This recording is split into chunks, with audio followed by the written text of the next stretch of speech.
J'ai 122 mois. Il y a combien de boîtes là? Combien vous avez trouvé en tout de... Ah oui,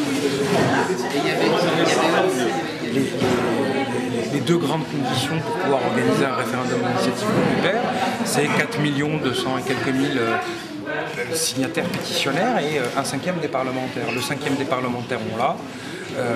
4 millions et quelques, on voit qu'avec ce qu'on a fait cette semaine, ça ne devrait pas être trop difficile, même si je ne vous donnerai pas le chiffre, on sera lundi lors de la conférence de presse du collectif à 11h15. Donc est-ce que le gouvernement a peur des Français? Est-ce qu'il a peur du référendum? Est-ce qu'il a peur de ce qu'il est en train de faire en fait? Parce que finalement c'est le bien commun qu'on est en train de privatiser.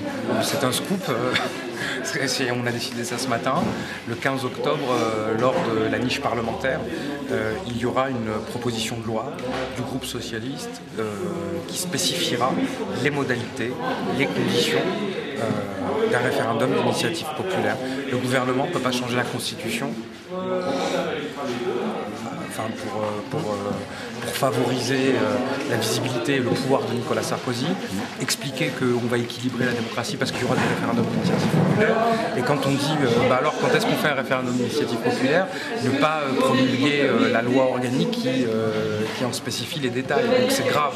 Une société anonyme est anonyme ou elle ne l'est pas. Et là, c'est une société anonyme. Moi, je vous pose une seule question.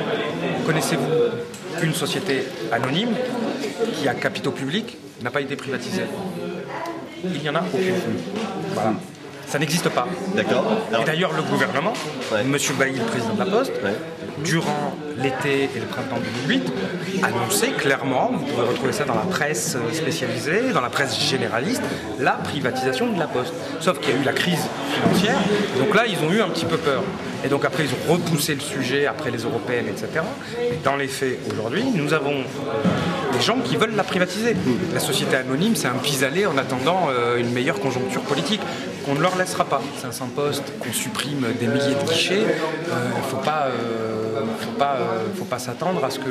D'ailleurs, on aurait pu croire que les Français seraient mobilisés massivement et on aurait entendu dans les sondages des Français qui majoritairement seraient pour le changement de statut en disant que ça va améliorer la qualité.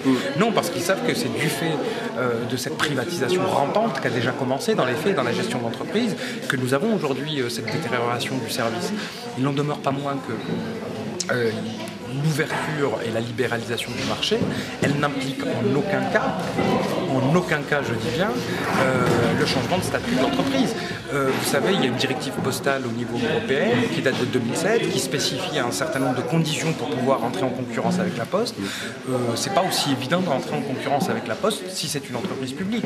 Et là, vous avez des procédures dites de subsidiarité, c'est-à-dire que si la Poste, elle s'amuse à aller faire le Monopoly sur les autres marchés européens, ce qu'elle s'apprête à vouloir faire si elle change de statut, eh bien, il faudra accepter que les autres viennent chez nous. Et donc, que nous ayons une concurrence sur un service public en réseau, pourtant vital à l'origine du pacte social et républicain, et ça, nous le refusons. Et c'est pour ça que nous refusons le changement de statut, qui est la privatisation. Concernant France Télécom, que la gauche ait fait ce qu'elle a fait, c'était une connerie. Voilà, donc c'était une bêtise. Maintenant, c'est ce que j'ai pu dire par le passé. Moi, je ne vais pas passer les 20 années qui viennent à m'excuser des 20 précédentes. Nous, on se bat pour un service public rénové, moderne. Ça veut dire une Poste qui est en capacité aussi d'embrasser véritablement l'ère du numérique, de faire les investissements massifs nécessaires à ça. Je vous rappelle que le Japon s'apprête à renationaliser sa Poste, que la Norvège refuse de transposer la directive européenne de libéralisation, qu'aux États-Unis, on renforce les fonds propres de l'US Postal, qui est fédéral, donc public. Et nous, la France, on est les meilleurs élèves du libéralisme du XXe siècle. Et ça, c'est très grave. Donc aujourd'hui, la Poste, elle porte 4 principes forts qui sont à l'origine même de ce qu'est le pacte social et républicain, c'est-à-dire une Poste qui porte l'égalité lorsque vous avez le prix unique du timbre, qui porte la solidarité lorsque vous avez 2 millions de personnes qui ont accès aux services bancaires de base, la démocratie avec le soutien à la presse, et y compris l'aménagement du territoire. Donc vous avez des services publics qu'on appelle des services publics en réseau, vous avez aujourd'hui des opérateurs qui sont nécessairement publics, et puis si on considère que... Vous savez, quand une entreprise privée va mal, on ne dit pas qu'il faut la nationaliser.